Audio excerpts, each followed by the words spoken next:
Welcome to Buckeyes Tomorrow Morning for Thursday, August 14th. I'm your host, Tom Orr. The Texas game in 16 days, the game against Michigan in 107 days. If you're planning your next event, make it unforgettable with Grateful Griddle, Columbus's favorite food truck, serving up smash burgers, gourmet sandwiches, and good vibes. Book your catering today at gratefulgriddleoh.com. On today's show, we're going to be welcoming in one of my favorite guests every single year. He is Brett Ciancia of Pick Six Previews. This is one of these, I'm not just the president, I'm also a client kind of moments where I don't just have him on. I buy this magazine every single year. I go to it. I wear it out over the course of the season. Brett, thank you for joining me. Oh, Tom, thanks for that intro. Thanks for coming on board again for 2025. And yeah, I always look forward to our annual chat here, breaking down the preseason. And I want to say congrats to the Ohio State listeners out there on the national title. It was a long time coming. They've been close the last decade, but to finally break through, pretty cool to watch. I was out in Columbus for the first time, my first time, I should say, for Nebraska, Ohio State. And great game looking back on it. That would have shifted everything if Nebraska came up one more score. But no, got to see Columbus. It's one of the special places in college football, and don't want to wait too long to get back there. So good luck, and can't wait to break it down. Yeah, boy, I don't know how many people walking out of the stadium that day would have talked about that being a great game, but it was an important one ultimately, and they sort of figured out from there they needed to do on that offensive line. So yeah, all's well that ends well for the 2024 Buckeyes. And now for the 2025 Buckeyes, it's almost a question of, all's well that starts well, I guess, for either Ohio State or Texas. And, I would assume that the Ohio State fans have a decent idea what to expect from Ohio State. If you have any thoughts on the Buckeyes that are, really outside what I think the broad consensus is, definitely let us know. But really, to me, I think the first thing I want to talk about is the Texas Longhorns, because Ohio State just saw them down in the Cotton Bowl down in Dallas-Fort Worth back in January, and now they're starting the season with what is either a 1 versus 2 or a 1 versus 3 or a 2 versus 3, depending on who you want to look at it, matchup. What are your expectations for that game? Because that feels like that's going to be one of the biggest of the season. Absolutely. Well, it was a heck of a Final Four game. And of course, I'm sure Texas fans are still seeing nightmares of Jack Sawyer stripping the ball from yours and going down 90 yards down the sideline. So they're going to want revenge, and they're going to have to come take it in Columbus here, a noon kickoff. I know we all wish it was prime time for such a special occasion, but nonetheless, a great season opener. If you're going off the coaches poll, it's the first ever 1 versus 2 season opener in college football history. Now, the AP dropped Ohio State a spot, but nonetheless, one of the biggest openers of all time. So I can't wait to see it. And what you're going to have in this game are two of the best recruiters in the game. I mean, I know that Ohio State sent a school record 14 draft picks to the pros, but Texas also sent a bunch too. 5 starters off their defense were drafted, and 4 of their offensive linemen are gone, not to mention losing a receiver. So both teams are rebuilding, reloading, but they're backfilling it with some of the best talent in the country. I mean, Ohio State, number 3 in the 5-year recruiting average, Texas number 4. So, I mean, you have blue chippers all over the place. So, yeah, I just put together my what I call advanced rosters, and basically it's just a visual look at the 2 deep, labeling who's a 5-star, who's a 4-star. There's a whole lot of green on the page signifying 4-star, 5-star for these 2 teams. So, real quick with Texas, I think the areas that you can try and expose are a young, new-look offensive line. 4 starters gone. So maybe the Ohio State D-line can tee off on that. And then their secondary loses a lot. They lose the Thorpe winner with Jadee Barron gone and a couple other starters. So maybe pick on that secondary. So that's just a quick view of it, but going to be strength on strength. 2 blue blood programs going at it. Well, I have done podcasting long enough to know that if I can put Arch Manning's name in the title, we can probably get a bunch of extra clicks on YouTube and on your podcast platform of choice. So let's talk a little bit about Arch Manning. This is a game where Ohio State has not officially announced its starting quarterback, but the broad expectation is that it's going to be Julian Sayin, who is one of those former 5-star recruits that you were talking about. Arch Manning is the other one on the other side of the ball. He's going to be Texas's starter. We saw him a little bit last year. He played a little bit in the Cotton Bowl, played a little bit of snap here or there in the SEC championship game and some of the earlier CFP games, but really didn't throw the ball much the back half of the season. So I know there are people who view him as an absolute 100% sure thing. Where do you view him? What are your expectations for Arch Manning this season, and especially in that first game on the road in Columbus? I'm pretty optimistic about him. We saw him at times last year. I know it wasn't any critical situations, but he had a couple starts back in September, got some series here and there, and his stats were decent. I mean, it was a high 10.4 yards per attempt, a QB rating that was on pace with the leaders in the SEC. And again, small sample size, but you're comparing that against Julian Sayin or Lincoln Kienholz, who have very small sample sizes as well, if not zero in the case of Scion. But yeah, so with Arch Manning, I mean, we can't crown him the Heisman all of a sudden. I see he's the leader in the preseason Heisman odds. Keep in mind that the leader in the preseason Heisman odds, they have not won the award in the last 10 years. So don't put too much stock in that. I think he'll be solid, and I think that he does bring some to the short yardage game. I say that because Texas really struggled in the short yardage. Again, we'll go back to that Jack Sawyer first and goal from the one. You got to be able to punch that in, but I think with Manning with his legs, I think is going to be an addition to them in short yardage at the goal line in some third downs where he can tuck it and run. You didn't get that from Ewers, so you are going to get a dual threat ability with Arch. But yeah, the reason I'm drawn to Texas is really it's partly Arch, but it's a lot of the rest of the roster. Like we said, top recruiters, a lot of mock NFL draft picks for next year. So yeah, a lot to like around him too. It's not just the Arch story. Well, you mentioned some of the diverging rankings among Texas and Ohio State, and are they 1-2? Are they 1-3? The consensus obviously is these are two of the very best teams in the country. You have them 2-3, and that's because you've got Penn State number 1. And I can certainly look at 2023 Michigan and the sort of pattern that they followed in terms of bringing back a bunch of guys who could have gone to the NFL draft and riding that to a national championship, and then Ohio State following the same formula last year. It definitely feels like if it's going to happen for Penn State, they sort of are using that same formula this year. And it feels like if it's going to happen for James Franklin at Penn State, this would be the year it would happen. Absolutely. Yeah. Penn State enters as my number one team, not only in the Big Ten, but my pick nationally as number one. A lot to like. You hit on some key points there. Very veteran. You know, you look in January when players are deciding to go pro or come back. Yes, they lost Abdul Carter, their do-it-all defensive end, went number 3 overall. But aside from that, most guys are back. A lot of mid to late round draft grades decided to come back. Run it back one last year in State College. On offense, Drew Aller. I know that his last throw of the season is what everyone remembers, but still a pretty solid statistical year. He's drawing first-round grades. The 2 5-star running backs in the backfield, Singleton and Allen. It's going to be a Sammy Sosa, Mark McGuire type deal because they're both going to be chasing the all-time Penn State rushing record in November if they keep up this pace. So that's something, a storyline within the storyline. But yeah, they've got all the fundamentals. The offensive line is stacked. The defense is stacked. And what drew me to Penn State even further is the brain power at coordinator this time around. And everyone can critique James Franklin, but he's got Kotelnicki calling the offense, who did it at Kansas. And then Jim Knowles, a guy obviously the listeners here are familiar with, really a defensive genius. Maybe it might take an extra year for that defense to get installed. I know there was some critique about that, but a lot to like from the brain power of the coordinators. And the last note on Penn State is, I look back at when they are favored, when they have the talent advantage, which I think will be every game outside of Columbus.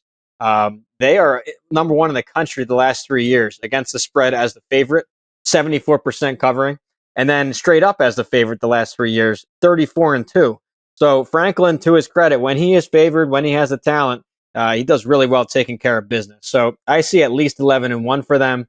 And this is a little one-year opportunity for them because you catch Ohio State and Oregon in a little bit of a transitional period. I mean, Ohio State sending 14 draft picks and Oregon looking really young but talented. So I think it's a one-year window for Penn State to strike. Now let's move on to everyone in Columbus's second favorite team, the Michigan Wolverines. This is another intriguing year where they had it. They had the big step back year last year after they lost all those guys to the NFL, and looked like they were going to have a completely lost season, and then ended up winning their last 3 games to go from 5-5 to 8-5, and really changed the trajectory of several teams' seasons, including Ohio State. What are you expecting from the Wolverines this year? Because I know Bryce Underwood is an immensely talented quarterback, but he's a true freshman quarterback, and that's always a little bit of a there's always a little bit of a sort of pause in your sentence there when you get to it. There's an immensely talented true freshman quarterback, and they've lost a lot of talent, a lot of very talented players in the middle of the defensive line and some other spots as well. Yeah. So looking back on Michigan last year, they had the strong defense, but the offense was just completely broken. I mean, one of the worst in college football. Quarterback spot mostly to blame. They go out, they sign the number one overall QB, the number one overall prospect in Bryce Underwood. So all their chips are on Bryce Underwood because I don't see much depth behind him. Some reports out of spring ball and then out of fall camp. Seems like a pretty empty roster spot. They went and signed Jake Garcia as an insurance policy, but I don't really know what they have there. So it's still a question for me at quarterback. The reason I still have Michigan in my national top 20 is all about that defense again. And I know they lost some draft picks, but they really backfilled again. They're continuing to recruit that side of the ball. The linebacking pair is one of the best in the country. And then here's the thing for you: the Senior Bowl, or I should say, the East West Shrine Bowl. They put out a 1,000 player list, and what that is every cycle you have about 250 draft picks, and then another 750 players that are either free agents or invited to rookie minicamp. So basically, an extended NFL draft watch list. They've got 10 starters on their defense on the watch list for next year's draft. So it is loaded again on defense. That's why I'm sticking with them in the top 20. But the offense does remain a question, especially a quarterback. It's so hard to come in as a true freshman. Think back to last year, the 18-year-old true freshmen that started. It was really Raiola. I think Aiden Childs, he might have been a redshirt. That's within the Big Ten footprint. But then you got to go nationally. Maybe DJ Lagway. He only played a couple games. He was solid, but was injured. So it's really hard. I mean, it's a rare sample size to come in as an 18-year-old, especially at one of these blue blood programs. So it still remains a question on that side. Before I was going to ask you about Illinois, but you mentioned Oregon earlier, so I do want to hit the Oregon Ducks real quickly because it feels like they were one of those teams that you could have looked at last year and said, this is their year. And they certainly went through most of the year with it looking like their year. They beat Ohio State by 1 at home. They win the Big Ten, enter the CFP as the number 1 seed. And then I think everyone who's probably watching this knows exactly what happened out in Pasadena, California. Is this a little bit of a step back year for the Ducks? And if so, how big a step back? Because it feels like this is a program that at this point may be talented enough that they are still in the college football playoff picture, even if it is a little bit of a step back season. Yeah, the Oregon discussion is really fascinating because last year and this year, it's all about the playoff structure. And now I say that because last year they went 13-0. I mean, they were the only team undefeated when all the dust settled there. They were the team. The prior 130 years of college football, they would have either been playing in the Rose Bowl with a win and in, if you win the Rose Bowl, you're a national champion, or be in that 1 versus 2 BCS title game. So that would have or could have been their first national title in school history. Instead, it times up with the 12-teamer. They're thrown back into that bracket. They run into an NFL machine, Ohio State, and we all know what happened there. So it hurt them last year, the playoff structure. Now, I will say it actually benefits them this year coming around because it's a very young team. It's a very talented team. I don't see them going 12-0. So again, in the old system, there's no way this is a national title contender. But in a 12-team bracket, I see them going something like 10-2, probably losing that whiteout at Penn State and maybe dropping another game somewhere, but still making the bracket as a 10-2 at large. And now when you're talking 12, 13, 14 games in, they're going to be a lot more experienced. They're no longer the young team. They're just a really talented team. So I see them rounding into form come bracket time and being a tough out in that bracket. And I put this in the book, and it's funny. I was on Oregon radio, and I dropped this. I said, Oregon's my national title pick. I paused way too long. I said, in 2026. I think next year is the year for them. They're really building towards that. And I'll leave you with this, is that when you look at the recruiting ranks and the transfer ranks, if you do it per player, look at the average rating per player, Oregon was actually number 1 in the high school ranks and number 1 on the transfer portal last year. So a new caliber of athlete is coming up to Eugene. It might take till 2026 to cash in, but they're rebuilding quickly. Yeah, they feel like they might be the next one on that Michigan, Ohio State, Penn State, Oregon potential cycle there of teams where all the stars are potentially aligning there. Doesn't mean you win.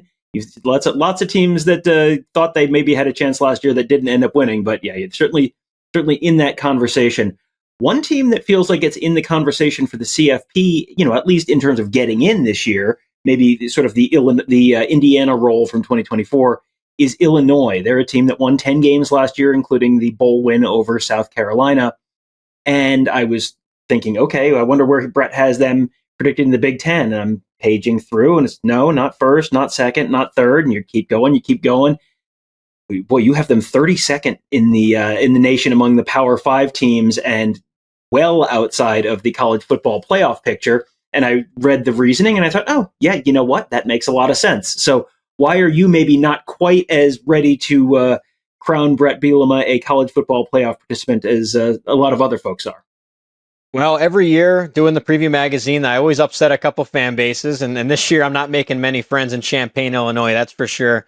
But yeah, here's the deal. Last year, it was a special season. And my hat's off to Brett Bielema. He grinded out 10 wins with this roster. A lot of one-score games against some bad opponents, though. You're looking at 50-49 win over Purdue. They survived against the worst team in the country. One-score games against Rutgers. Northwestern was a 10-pointer. Nebraska was a touchdown. Kansas was a touchdown. So, long story short, when I look at my advanced metrics, my advanced stats, this did not look like a 10-win team at all. You're looking at a bottom 10 defense per my adjusted numbers, about middle of the pack offense. And in the game grader last year, my overall formula, 35th out of 68, below average in the Power Four. So that is a serious red flag if I'm trying to project forward to 2025. And the counter is always, hey, they returned 20 starters.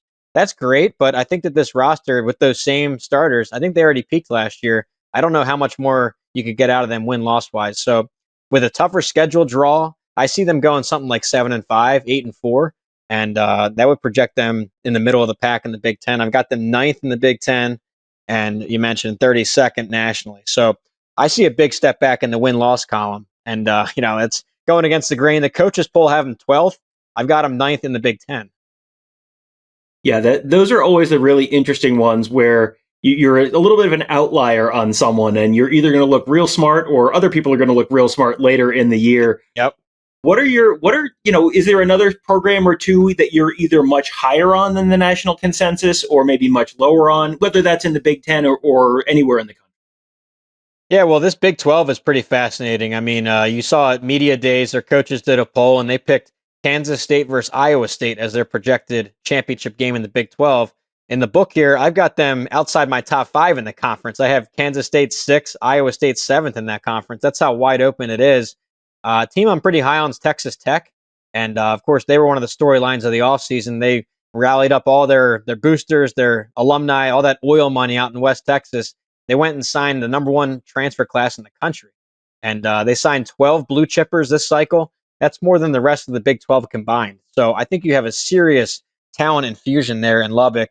And that's going to be enough in a tight conference to get them to the title game, the Big 12 title game. So higher on Texas Tech, additionally higher on Baylor and TCU than most. I saw the AP came out and neither Baylor nor TCU were ranked. I've got them both ranked and really competing for a Big 12 as well. So I see kind of the power returning to the state of Texas within that conference, along with Arizona State. So I would give you those two. We're selling Illinois big time. We talked about that. Selling SMU. That's a team everyone has contending for the ACC. I don't see it. Special run last year. But if you're looking at recruiting trends, transfer trends, they don't really stack up. So I'm selling them outside my top 25. So those are some outliers. And those are the interesting cases. But it's a wide open field in the Big 12, wide open nationally. You could argue probably 10 teams to win the national title, which is fun. Yeah, it should be a really fun year. A great time to, I will once again give it a plug, Pick Six Previews. There it is. Buy it every single year. Let people know where they can get a copy. And also, I just got an email in my inbox that I'm intrigued by about Pick Six Plus. Let people know about that as well. Yeah, thanks so much, Tom. Again, always love our chat in the preseason. We got to see how this shakes out come November and December, see how I stood with the predictions. But the magazine, it's pick6previews.com, Pick Six Previews on Twitter. And yeah, it's a 14th annual. What it is, it's a one-man show. It's me. I'm doing all 68 Power 4 teams. The claim to fame is that over the last 10 years and the last 5-year intervals, I'm the number 1 graded prediction magazine in the country. So, the accuracy title is there. Talking to head coaches, talking to coordinators, putting it into a readable format, I think is important too. No acronyms, no abbreviations, no jargon. It's readable. You're going to learn about every program in here. So, encourage you to go check that out. We have it as a digital product and the hard copy magazine that Tom just showed off there, spiral bound, which everyone loves. So I'm glad you brought that up with Pick Six Plus. So everything you love from the preview magazine and more is now going to be coming in season. So the idea is that every Tuesday from week 1 through the playoffs, it'll hit your email inbox. Every team has a page, and it's got everything. It's got all my advanced stats, all my numbers, but then also more of the against the spread stuff, game logs, situational splits, how a team is as a favorite, how they are off a bye, any kind of angles that way. My game grader formula projection for a line, predictions that way. Talent profiles, schedules, everything you could ask for. Because I find that once the season kicks off, it's 60 games all at once. I have like 60 tabs open on my laptop. It's impossible to follow. So I wanted to make it readable where, hey, everything you want about Ohio State or your opponent coming up is on one page. You can find all the relevant info. So yeah, go check out a sample there, pick6previews.com/plus. You'll see it on there. Big PDF I've got in there to check it out. So yeah, thanks for bringing that up. I'm really excited to launch it. All right, so there you go, pick6previews.com and pick6previews.com/plus. So make sure you do check that out because it is a product I truly do believe in, something I enjoy getting every year. And if I can't find it, it's usually because my 12-year-old son has taken it and is doing a deep dive on some team in the mountain in the Big 12 or the ACC or whatever it is. So really appreciate Brett coming on and giving us a little bit of national insight on where things stand with some of the teams on the Buckeye schedule and some teams of interest for the Buckeyes. We're going to have plenty more to talk about that and everything else as we count down the days to that Texas game. You can do that all at BuckeyeHuddle.com. That's where we have our whole team of insiders covering the Buckeyes, covering recruiting, covering X's and O's, and much more. You can find it all at BuckeyeHuddle.com. That'll do it for today. Thank you guys all for joining us. Have a great day. We'll talk to you tomorrow.